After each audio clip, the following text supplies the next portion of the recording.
Ladies and gentlemen, your favorite Zionist white colonizer, Read the Hat and Weep, to all the traveling clack, coming to you live from the United States of America. I am your sweet Zionist prince, and let's get into this news update from Jonathan Conricus. Conricus, former international spokesman for the IDF and a senior fellow at the Foundation for the Defense of Democracies, and our Middle East correspondent, Ariel Osaran. Gentlemen, thank you both so much. A developing situation. As always, the Israeli military pressure on Hamas continues, and is very clear it will continue until the hostages are freed. Your assessment, Jonathan, on what is happening right now? So, good evening. There's a few things that I think are noteworthy. One is that Israel has been applying military pressure now for quite a few days. We're nearing a week, and we still haven't seen the desired outcome from Hamas. As in, they remain steadfast in their refusal to start negotiations again and to release Israeli hostages in a meaningful manner. That is what Israel seeks. And they remain steadfast in their demand from Israel to end the war.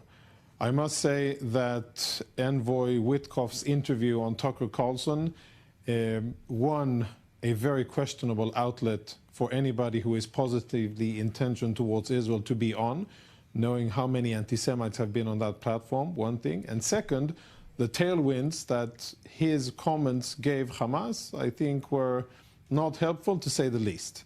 And that is where we stand today. We have a different Israeli negotiation team with less professionals and more politicians. So far, that team is not delivering, at least based on the results that we see on the ground.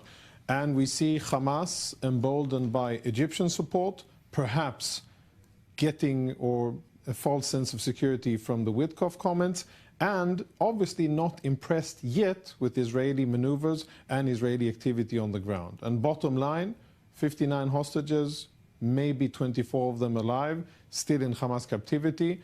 And last week's events have not apparently brought us close to bringing them home or to defeating Hamas. Steve Witkoff saying that Hamas may have tricked him or duped him into thinking that it was game for a deal. These are on comments on Fox earlier on this day.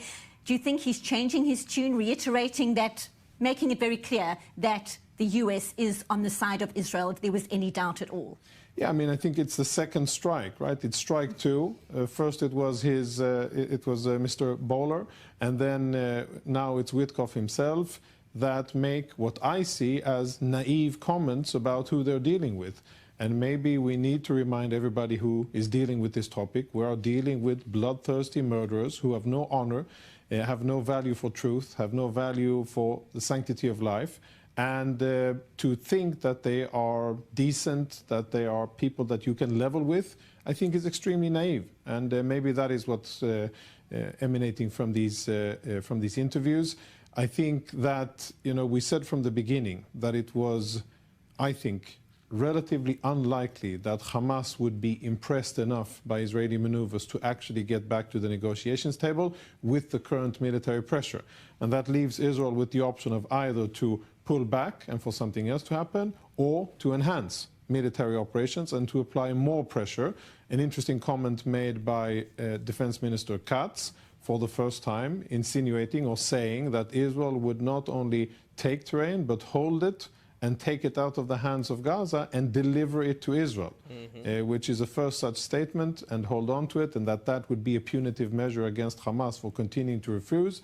I haven't seen Hamas respond to it yet, and I haven't seen what kind of effect that has had. But in terms of security, we're still waiting for something to give. And in the meantime, Ariel Osaran, the idea of confirming it has eliminated some senior figures of the terror group in recent days.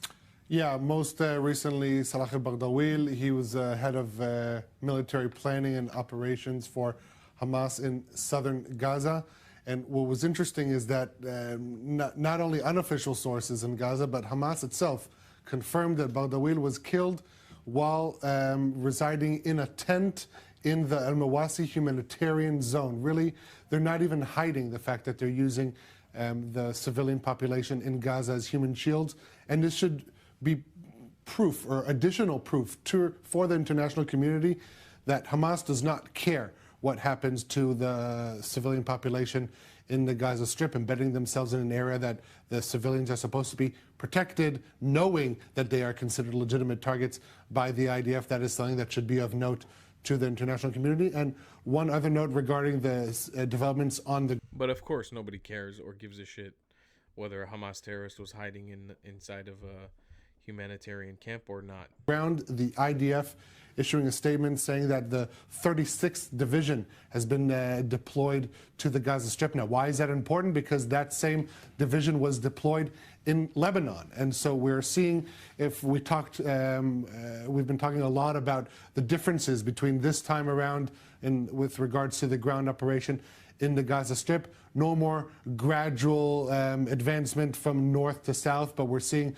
from the north, center, and south together, pretty much east to west. That is the advancement, and no more division of power. The bulk of Israeli ground forces, Air Force, are concentrating solely on the Gaza Strip. That is at least supposed to change, tip the scale in terms of operational capabilities that the IDF can employ on the ground and from the air. And Jonathan, your concerns around Hamas's ability to regroup, to reinvigorate itself during the ceasefire period in recent weeks, how worried are you right now? Mostly worried about their ability to enlist 17 and 18-year-old Palestinian boys and to fill their ranks of Hamas terrorists. They probably won't have a lot of time or ability to really train them and bring them up to speed in terms of tunnel operations and anti-tank operations, etc. But they will fill. They have filled their ranks already. The big question is, how busy have they been in refurbishing tunnel infrastructure that was destroyed by Israel? And something that I think is difficult to know, have they been able to get in heavy munitions into the Gaza Strip? Most of those were destroyed by the IDF during the main months of the operation, and that it remains to be seen if Hamas has been able to get their hands on heavy munitions and if they now will be able to fire rockets towards Tel Aviv. We got kind of an answer that they fired towards central Israel, and that was intercepted. But I think that Hamas made good use of the time. They strengthened their hold on the population. And that, I think, is really what matters now. It matters less how many rockets they have. It matters how well do they control the population, how well do they control the different mechanisms that distribute food, and how entrenched are they in governing the Gaza Strip. And that, I think, hasn't really changed for the worse. If anything, Hamas has strengthened their hold on Gaza. The words are clear. Indeed, Middle East correspondent Ariel Osaran speaking there in an exclusive interview with the former spokesman of the Houthis in Yemen, Ali al-Bukhaiti. And that was hours after this morning's Houthi missile launch towards Israel. Still in studio, Lieutenant Colonel in the Reserve, Jonathan Conricus. Much to unpack there, many dynamics, much to discuss. Your takeaways. First of all, I think it's a very important interview, and it's great that it's on I-24, and really commendable. Second, I think this guy knows what he's talking about. He analyzes the situation in Yemen, in Israel, and in the US, and in Iran in a way that makes a lot of sense. And I think that it'll be wise to listen to his words. I think he's on the money when it comes to spotting the different trend as with regards to what the US is doing. He's piecing together US statements, US actions, and things that have been left unsaid, but that make a lot of military sense. And regarding the Houthis and how effective this aerial bombing campaign will be on them, I'm afraid that I'll have to agree with him. And I think that it won't have any very significant effect because the Houthis have endured this and much worse for many years. Whether it was Saudi planes or Emirati, now it's American, before there were a little bit of British. Israel has been involved as well, but bottom line, they do have the ability to sustain their operations and to continue to exist, hide amongst and between the civilian population, and then to fire a missile or two and to preserve their relevance. So I think that we will continue to see the Houthis being involved. They will continue to exercise this psychological terror over Israel and intimidate Israelis and force Israelis into bomb shelters. I think we shouldn't take for granted the last success of the Arrow and the other aerial interceptions that we've had. All of the missiles that have been fired lately have been intercepted, but we shouldn't be complacent. And in order to deal with the Houthis, we need to go to the source and deal with the Islamic Republic of Iran. Just like President Trump said, next time that the Houthis fire at us, we will see it as an attack by Iran and we will respond accordingly. I wish only that Israel would have the same policy, declare it, and then enact it. Lieutenant Colonel in the Reserves, Jonathan Conricus, the former international spokesman in the IDF. So that's your little compilation of status update from Jonathan Conricus and what's going on right now. I want to really go ahead and agree with this, and like from a perspective of analysis on where we go in the future. It really is the Islamic regime in Iran. And if you don't take care of that issue, and we just keep kicking that can down the road, we're looking at a very, very bleak, dark future for all of us. Because here's the deal.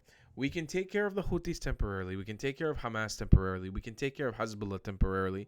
We can take care of Palestinian Islamic Jihad temporarily. But there's a certain point where you hurt them and they'll keep coming back because it's an ideology. It's Arab colonialism and it's Islamic supremacism.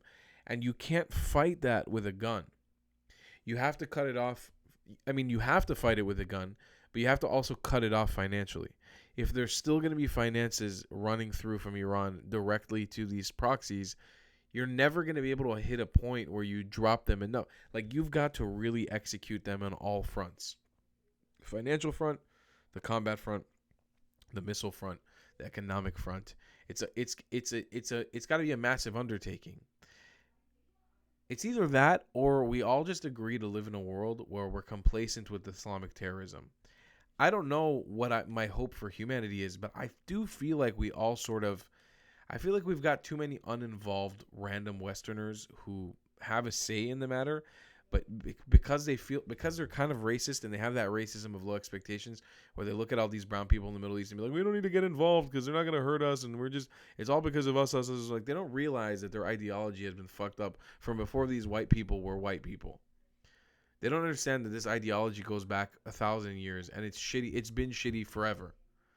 They don't get it. They don't make that connection. And so you have all these uninvolved people who have the power to actually make a difference, but they're like, oh, it's far removed from me. It has nothing to do with me, so I don't want to get involved.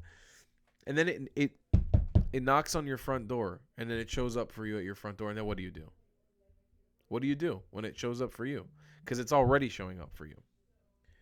So we're dealing with that situation, and it's not great. But it's hard to find a bright future, and it almost felt like Jonathan Conricus was sort of admitting that this is just what we're going to have to live with as Israelis. Like, this is our future. We just live with constant rockets until we decide to just put up our legs and die for these Islamic supremacists. Until we say, hey, you know what? Fine, we'll just kill ourselves. Here, kill us, and then they'll be happy. It's either that or we keep fighting forever. And it looks like that's just the reality we're heading towards. And my light just fell off my computer. So with that being said, it doesn't seem like the brightest future in the world, but we can only hope that we're on the right path and we'll make the right decisions over time. If you do want to make the right decision, though, consider supporting this channel financially by buying yourself some merchandise like this white colonizer hat. Look how cool it is. And this little Judean shirt. You can buy it on the travelingclat.com. We got the merch over there for you, and we'll see you in the next one. I love you a long time. Goodbye, Clat.